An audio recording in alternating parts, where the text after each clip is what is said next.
తాకట్టులో ఉన్న మీ బంగారాన్ని విడిపించి ఆ రోజు ఆన్లైన్ రేటుకి మేము కొంటాం. Bhavani gold company. ఓం నమో వెంకటేశాయ. నమస్కారం అండి, నేను గీతాంజలి. వెంకటేశ్వర వైభవం కార్యక్రమానికి స్వాగతం.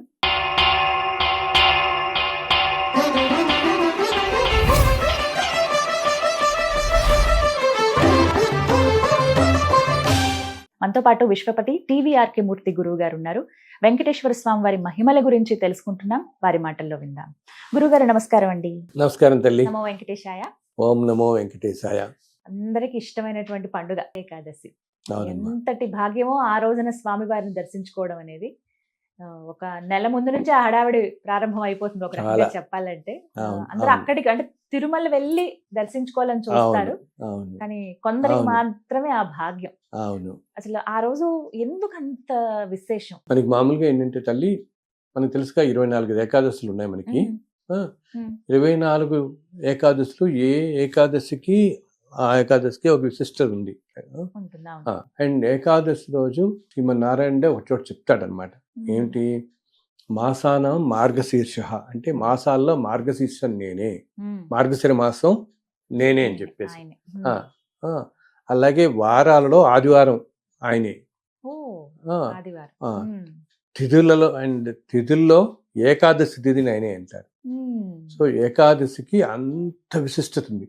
అందునే మనం చూడడం, చాలా మంది ఏకాదశి రోజు ఉపవాసం చేస్తారు. ఇప్పటికి మామూలుగా కూడా అలవాటు, చాలా మందికి నార్మల్ గా కూడా మనకి అలవాటు ఉంటుంది. ఇప్పుడు ఈ మాసంలో శుక్లపక్షం వచ్చే ఏకాదశి రోజు దాన్ని మనం మోక్షద ఏకాదశి అంటారు, పుత్రద ఏకాదశి అంటారు అని పిలుస్తారనమాట. ఈ ఏకాదశి ఆ రోజు విష్ణుమూర్తి వైకుంఠం నుంచి 3 కోటి దేవతలతో సహా గరుత్మంతుడి మీద భూమి మీదకి దిగుతాడు ఆ రోజు. స్వామివారు శ్రీమన్నారాయణుడు వైకుంఠం నుంచి 3 కోటి దేవతలతో కలిసి భూమి మీదకి దిగే రోజు కాబట్టి అంత పవిత్రత అనమాట ఆ రోజుకి. అందుకని ఆ రోజుల్లో ఆలయాల్లో అన్ని చోట్ల కూడా ఉత్తర ద్వార దర్శనం అని ఏర్పాటు చేస్తారు. మామూలుగా మనకి తిరుమలలో కూడా ఉత్తర ద్వారం ఆ ఒక్క రోజు మాత్రం తెరుస్తారు. ఆ రోజు అక్కడి నుంచి వెళ్ళి స్వామివారిని దర్శించుకోవచ్చు. అండ్ మామూలు అన్నో ఆలయాల్లో కూడా మనకి అన్నిటి కూడా ఉత్తర ద్వార దర్శనం ఏర్పాటు చేస్తారు, వైష్ణవ ఆలయాల్లో చేస్తారు. ఆ రోజు ఏంటంటే ఎంత విశిష్టత అంటే, ఎందుకంటే సాక్షాత్తు స్వామి 3 కోటి దేవతలతో భూమికి వస్తారు కాబట్టి ఆ రోజు కనుక ఏ ఆలయంలో అన్నా శ్రీమన్నారాయణ వారిని మనం తెల్లవారుజామున సూర్యోదయం గంట ముందే వెళ్ళి దర్శించుకుంటే ఎన్నో కోట్ల జన్మల్లో మనం చేసుకున్న పాపం అంతా తొలగిపోతుంది అని నమ్మకం. అండ్ ఆ ఒక్కరోజు ఉపవాసం ఉన్నా మిగతా 23 రోజు ఏకాదశుల్లో ఉపవాసం ఉన్నంత ఫలితం వస్తుంది, అంత ఫలితం వస్తుంది. అసలు ఏకాదశికి ఇంకొక అసలు ఎందుకు విశిష్టత అంటే, పూర్వకాలంలో మురాసురుడు అని ఒక రాక్షసుడు ఉండేవాడు. ఆ రాక్షసుడు ఈ ఋషుల్ని తపస్సు చేసుకుంటున్న వాళ్ళని చాలా బాధిస్తుంటే అప్పుడు వీళ్ళంతా వెళ్ళి విష్ణుమూర్తిని మొరపెట్టుకుంటారు అనమాట. స్వామి, రాక్షసుడు మమ్మల్ని చాలా బాధ పెడుతున్నాడు, మీరు ఆ బాధని మమ్మల్ని కాపాడండి, ఆ రాక్షసుని సంహరించి అంటే విష్ణుమూర్తి వచ్చి ఆ మురాసురుడితో 1000 సంవత్సరాల పాటు భీకరమైన యుద్ధం జరుగుతుంది. అప్పుడు స్వామివారు కాస్త అలసిపోయి ఒక గుహలోకి వెళ్ళి కాస్త పడుకుంటారు. ఆయన బదరీ ఆశ్రమం దగ్గరలో ఒక గుహలో కాస్త విశ్రాంతి తీసుకుంటారు. అప్పుడు ఇతను మళ్ళీ వస్తాడు. అప్పుడు ఏం చేస్తారు? అప్పుడు స్వామి సంకల్పం నారాయణుల వారి సంకల్పం చేత మహావిష్ణువు నుంచి ఒక యోగ మాయ ఒక కన్యా రూపంలో వెళ్ళి, ఒక దేవతా రూపంలో వెళ్ళి ఇతన్ని సంహరిస్తుంది, ఈ రాక్షసుని. అప్పుడు ఏకాదశి అని నామకరణం చేస్తాం. సో అందుకని స్వామి ఏం చేస్తారంటే ఆ ఏకాదశికి ఆవిడికి ఆ దేవతకి కూడా ఈ విధంగా అనుగ్రహిస్తాడు. ఎవరైతే ఏకాదశి రోజు ఉపవాసం ఉంటారో వాళ్ళకి ఎంతో పుణ్యఫలం లభిస్తుంది అని చెప్పేసి. అందుకని ఏకాదశి అనేది ఎంతో ఇది. సో ఈ ఏకాదశి వ్రతం అనేది కూడా ఎలా చేస్తారంటే, ఏకాదశి రోజు అంతా ఉపవాసం ఉండి తర్వాత రోజు కూడా ద్వాదశి ఉపవాసం ఉండి ద్వాదశి రోజు సాయంత్రం ఆ ఉపవాసంతో పాటు విష్ణువునే స్మరిస్తూ ఎప్పుడు విష్ణు సహస్రనామం చదువుకుంటే చాలా మంచిది. ఆ రోజు విష్ణువుకు సంబంధించిన ఏ స్తోత్రాలైనా ఏమైనా కూడా చదువుతాం. అన్ని ఆలయాల్లో కూడా ప్రబంధ పఠనాలన్నీ జరుగుతాయి. ఇప్పుడు ఎలాగా ధనుర్మాసం కాబట్టి తిరుప్పావళి ప్రవచనం కూడా జరుగుతుంటుంది. ఈ 2 రోజులు తిరుమలలో అయితే ఇంకా వైభవంగా, అసలు ఆలయాన్ని ఎంత వైభవంగా అలంకరిస్తారంటే అందరు అంటారు ఆ రోజు 2 కళ్ళు చాలు. ఆ రోజు ముక్కోటి దేవతలు అక్కడే ఉంటారంటారు, కొండ మీదే ఉంటారు. సాక్షాత్ వైకుంఠం నుంచి ఆయన వచ్చి అక్కడే ఉంటారు. ఆ రోజు అందరు దేవతలతో వచ్చి అక్కడే ఉంటారు, కొండ మీద వచ్చి ఆయన నుంచి మన నమ్మకం అనమాట. అందుకని అంత విశిష్టంగా వెళ్తున్నారు. ఆ రోజు కోసం సంవత్సరం అంతా ఎదురు చూస్తారు. సో ఒక్క రోజులోనే ఇంతమందికి దర్శనం అనేది సాధ్యం కాదు కాబట్టి మన అదృష్టం కొద్దీ ఆ ఆలయ అధికారులు ఈ మధ్యకాలంలో ఏం చేస్తారంటే కొన్ని సంవత్సరాల నుంచి ఈ ఉత్తర ద్వార దర్శనం అనేది ఒక 10 రోజుల పాటు ఉంచుతున్నారు. ఎప్పుడు వెళ్ళినా మనకి ఉత్తర ద్వార దర్శనం జరుగుతుంది. ఆ విధంగా దర్శించుకుంటే స్వామిని మనం ఈ పాపాలన్నింటి నుంచి విముక్తి పొందుతాము. ఆ రోజు దర్శించుకోవటమే చాలా చాలా ప్రాముఖ్యం, చాలా విశిష్టత అన్నమాట. మనకి ఎన్నో జన్మల పుణ్యఫలం, ఎంతో పుణ్యం లభిస్తుంది. ఎన్నో జన్మలో చేసిన పాపం అంతా మనకి పోతుంది అన్నమాట దాంతో. అదే కాకుండా ఈసారి వెళ్ళిన వాళ్ళందరికీ నేను చెప్తున్నాను వచ్చే 25 సంవత్సరం చాలా కష్టంగా ఉండబోతోందని. అందుని రేపు ఏకాదశి రోజు ఎవరైతే స్వామి దర్శనానికి మీరు అందరూ వెళుతున్నారో మీరందరూ ఆ స్వామిని మీ ప్రార్థనలు, మీ కోరికలన్నిటితో పాటు ఈ ఒక్క కోరిక ఆయన్ని మీరందరూ మీ తరఫున వినవించుకోండి. ఆయన చల్లగా చూడు, ప్రపంచం మొత్తాన్ని చల్లగా చూడు, కాస్త వచ్చే సంవత్సరం అంతా ఈ విధంగా ఉండబోతోందని అందరూ చెప్తున్నారు. కాస్త చల్లగా కాపాడని చెప్తే ఆ రోజు ఎందుకు, ఆ రోజున సాక్షాత్తు ఆయనే ముక్కోటి దేవతతో సహా ఉంటాడని మన నమ్మకం, విశ్వాసం కాబట్టి తప్పకుండా మనందరి మాటలు ఆయన వినబడి ఆయన చల్లగా చూస్తాడు అందరినీ కూడా.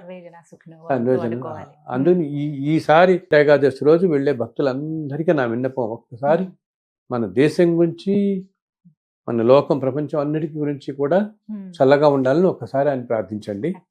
ఎంతో విశిష్టకరమైంది అనమాట. ఆ ఒక్కరోజు చెప్తున్నాను కదా, ఒక్కరోజు ఉపవాసం చేస్తే మిగతా 23 ఏకాదశుల్లో ఉపవాసం చేసిన ఫలితం లభిస్తుంది మనకి ఒక్కరోజుతో. అందుబాటులో ఉన్న ఎటువంటి వైష్ణవ అందుబాటులో ఉన్న ఎక్కడ దగ్గరలో ఉన్న ఏ ఆలయానికన్నా వెళ్ళి అక్కడ స్వామిని దర్శించుకుని ఒక్క 10 నిమిషాలని అక్కడ కూర్చోండి.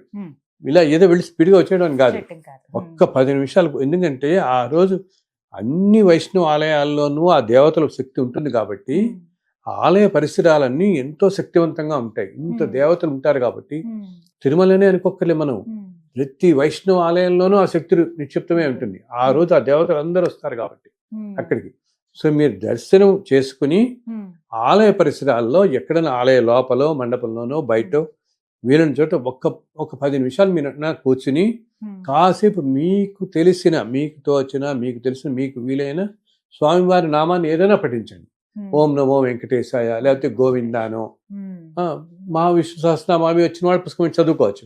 అన్ని లేని వాళ్ళు కేవలం ఆయన నామాన్ని గోవిందానో లేకపోతే నమో వెంకటేశాయ అని ఇలా ఒక 11 సార్లు 21 సార్లు ఒక్క ప్రశాంతంగా కూర్చొని ధ్యానం చేసుకుంటే ఆ టైంలో ఉండే ధ్యానానికి ఉండే ఫలితం ఎన్నో రెట్లు ఇస్తుంది మనకి అనమాట. ఇవి పర్వదినాలనేవి మనం ఎందుకు చెప్తాం, పర్వదినాలన ఇప్పుడు యూనివర్స్ లో కూడా ఆ ఎనర్జీ అంతా ఎక్కువ ఉంటుంది ఆ రోజుల్లో. రకరకాల పండుగలు మనకి వస్తాయి కదా, దసరా, నవరాత్రులప్పుడు కానీ, అవును ఇప్పుడు క్షీరాబ్ది ద్వాదశి వస్తుంది మనకి, గురు పూర్ణిమ వస్తుంది, గురు పూర్ణిమ, తొలి ఏకాదశి, ఇవన్నీ విశిష్టమైన రోజుల్లో ఏంటంటే యూనివర్స్ నుంచి కూడా మనకి ఆ రోజు ఎనర్జీ చాలా పాజిటివ్గా ఉంటుంది. సో ఆ రోజు అందరు దేవతలు ఈ భూమి మీదకి వస్తారు కాబట్టి అప్పుడు మీరు కాసేపు ధ్యానం చేసుకుని కాసేపు స్వామివారిని స్మరిస్తూ కూర్చుని ఉంటే దానివల్ల మన శరీరం, మనస్సు అన్ని శుభ్రవంతం అవుతాయి అన్నమాట. కంగారు పడకుండా రండి అని చెప్తాను నేను అందరికీ. ఒక ఆలయాలు ఇంకా ఏంటి, ఒకవేళ ఏదైనా అనారోగ్యాల వల్ల ఏదైనా వీలు కాక వెళ్ళలేని వాళ్ళు ఉంటే ఇంట్లోనే కూర్చుని కేవలం భావన చేసినా చాలమ్మా. భావానికి ఉన్నంత ప్రధాన ఈ విశిష్టత ఇంకోటి లేదు. స్వామివాడు ఎంతటి కరుణామయుడంటే మనం ఆ భావనతో చేసినా అంతటి ఫలితాన్ని నీకు ఇస్తాడు. నువ్వు కూర్చున్న చోటు నుంచి ఏదైనా అనారోగ్యం ఉండి ఆ రోజు వెళ్ళలేని వాళ్ళు, వీళ్ళని వెళ్ళలేని వారు ఒక్కసారి మనస్సులో తలుచుకుని మీరు స్వామిని నమస్కారం చేసుకుని మనస్సులో నమస్కారం చేసుకుంటూ ఆ ఉత్తర ద్వారం నుంచి నడుస్తూ స్వామిని దర్శించుకున్నట్టు భావన చేసుకోండి. అప్పుడు కూడా మీకు అంత ఫలితము కలుగుతుంది. అయ్యో నేను తిరుమల వెళ్ళలేకపోయాని అనుకోవద్దు. మీరు ఇంతకుముందు ఎప్పుడో వెళ్ళుంటారు కాబట్టి ఆ ఆలయాన్ని ఒక్కసారి ఆ ద్వారం నుంచి వెళ్తున్నట్టు, ఆ స్వామిని దర్శిస్తున్నట్టు భావన చేసుకున్నా ఆ స్వామి మీకు అంతటి అనుగ్రహాన్ని ప్రసాదిస్తాడు తప్పకుండా. ఎవరు మిస్ చేసుకోవద్దని చెప్పి గొప్ప అవకాశం ఇది, స్వామిని కొలుచుకునేటువంటి ఒక కొలుచుకోవడానికి భాగ్యం ఇది నిజంగా. తేలిక, ఎంతో తేలిక ఉపాయం అనమాట. చెప్పారు ఆ కదా, రోజు నిజంగా ఒక పండగ వాతావరణం ఉంటుందండి ఖచ్చితంగా. అన్ని ఆలయాల్లో కొన్ని వేల మంది చక్కగా వస్తారు. అలంకరిస్తారు ఆలయాలన్నీ కూడా, చిన్న పెద్ద తేడా లేకుండా అందరూ వస్తూ ఉంటారు. అవునవును. సో వెళ్ళే వారందరూ కూడా ఏంటి, ఓకే ఇదేదో మనం వెళ్ళి తీరాలి, వెళ్తే మంచిది పుణ్యం మొక్కుబడిగా అన్నీ ఒకటి. కాకుండా. దాంతో పాటు ఆ థాట్స్ కూడా పెట్టుకోండి, అలాగా పాజిటివ్గా పెట్టుకుని థాట్స్ అన్ని కూడా ఇంత విశిష్టమైన రోజున ప్రశాంతంగా ఉండాలి అని మనస్సును ప్రశాంతంగా ఉంచుకుని భగవంతుని మీద ధ్యానం చేసుకుని కాసేపు ఆ విధంగా స్మరిస్తూ గడపండి ఆ రోజు. కాసేపు ఆలయంలో దర్శనం వెళ్ళినప్పుడు కానీ అది మనకి ఎంతో విశేషమైన ఫలాన్ని ఇస్తుంది అనమాట. ఆ రోజు మనందరికీ ఆ స్వామివారి అద్భుతమైన దర్శనాన్ని ఆ రోజు అనుగ్రహించి అందరి జీవితాలు చల్లగా ఉండేలాగా అనుగ్రహిస్తాడని ఆశిస్తున్నాను. మనసారా స్వామిని ప్రార్థిస్తున్నాను. ధన్యవాదాలు గురుగారు. నమస్కారం.